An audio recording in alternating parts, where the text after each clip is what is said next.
Competent and Honest Nobody, on Self and Social Media, written by Taylor Reed.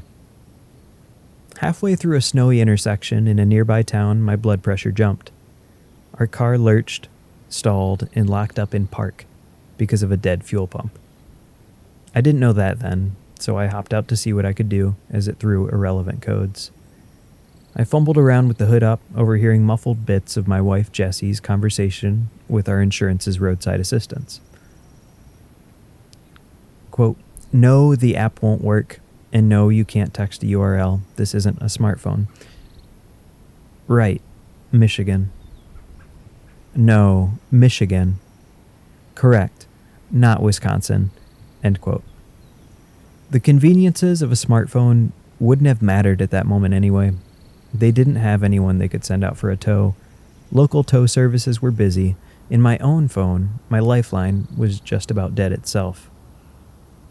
I heard the snow crunching underfoot before I saw the nearly 80-year-old walking up to our car. Scrappy but warm, he was dressed for the northern Michigan winter. Before long, I picked up on his hearty laughter at his own self-deprecating jokes. He checked in with us and helped remove some console panels and jimmy the car into neutral to get it out of the intersection. He then towed us out of harm's way with his minivan, and then he lent us that van so we could drive back to Bel Air to get things in order. He seemed to be having fun as he helped us through the ordeal. He wouldn't let us pay him.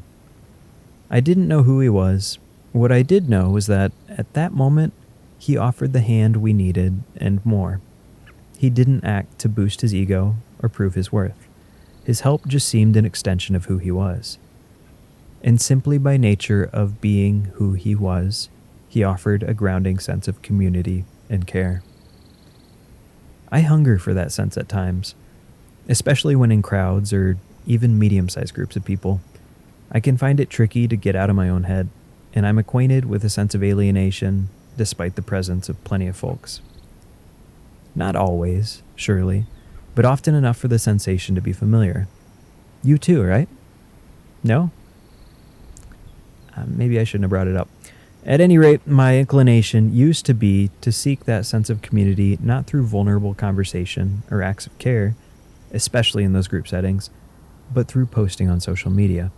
I could drop breadcrumbs that hinted at my identity, and those who picked up on those crumbs would recognize them. In the end, I felt a better sense of who I was, and a sense that others sensed better who I was too. Kapow! Digital kinship. That pattern has positive and negative implications. The good, not feeling alone. The bad, getting sucked in. There's pressure to curate an online presence. That's the price of false standards and heavy expectations. You get out of it what you're willing to put in, at least in terms of time online and quantity of interactions. Predictably, that can quickly result in addiction, diminished capacity to focus and delay gratification, and dependency on a medium monetized, filtered, and distorted to the point that it's a dishonest stand-in for reality. I haven't done much curating of my online presence lately. Healthy, maybe, but it feels like neglecting maintenance. I justify that neglect as pushback. If the sensation of being known has more to do with digital presence and persona creation than it does connecting to a place, finding meaningful ways of contributing and interacting in that place regularly, and showing up in bodily form, I'm fine being unknown. To be clear, that lack of curation doesn't mean that I'm not using social media. It mostly means I'm not using it very well. After those snowy day car troubles, we eventually got home. That evening, I did what I tend to do after our kids are asleep. I chose an excellent book to read and checked in on our wood stove while pulling up a chair. I settled into the chair. I put the book down. I pulled out my phone, ignored the stove, ignored the book, and scrolled. As much as I might neglect it, it's still my dumbed-down lifeline in times of exhaustion, a coping mechanism I struggle to put away. I know people who use Facebook, for instance, in better ways. They use it to inspire and incite what's good. They use it in moderation. They focus on building community and as a tool for wellness that reaches beyond the screen. That takes a tremendous amount of discipline. Social media has not been optimized for that kind of use. I don't question whether or not it can be used towards good ends. I only question whether or not my own usage reflects those positive patterns. If my answer to that is damning, then what do I do?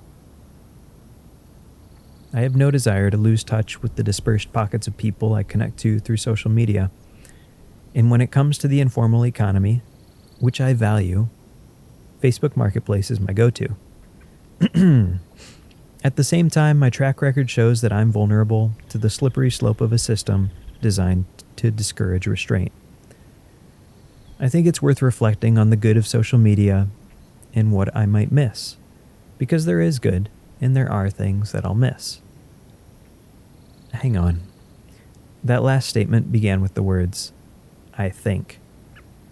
That was a bit dishonest. Here's a better reflection of reality. I agree with my wife, Jessie, who told me that it's worth reflecting on the good and what might be missed from social media, and then how to cultivate those very things in low-tech, hyper-local, real-world ways. She's been at that for a while, flip phone user off of social media too, and doing a better job than me at cultivating meaningful alternatives. As for me, I'm not exactly sure how best to move forward. But I do know there are likely some small steps worth taking regarding social media. Small steps towards something a bit more sane. Those steps might look as simple as putting my phone in a closed drawer more regularly and thinking about it less. Ferris's The Hazel Tree, Fulbright's Guide to Nut Tree Culture in North America, the fascinating archaeology of Skegamog Point and the Samuels Farm, and Merton's Ishi Means Man all look up at me from the table near the wood stove, waiting to be read and waiting to be applied. They all point towards work that needs doing outside, an understanding of place, and ways of being that support others in living cultures. All of those require time, focus, and discipline. Some form of social media withdrawal may be key to rebuilding these atrophied skills away from screens. That may mean I'll feel like a nobody. But ideally, someday, maybe, I might be a competent and honest nobody. A nobody who's needed. A nobody offering a grounding sense of community and care.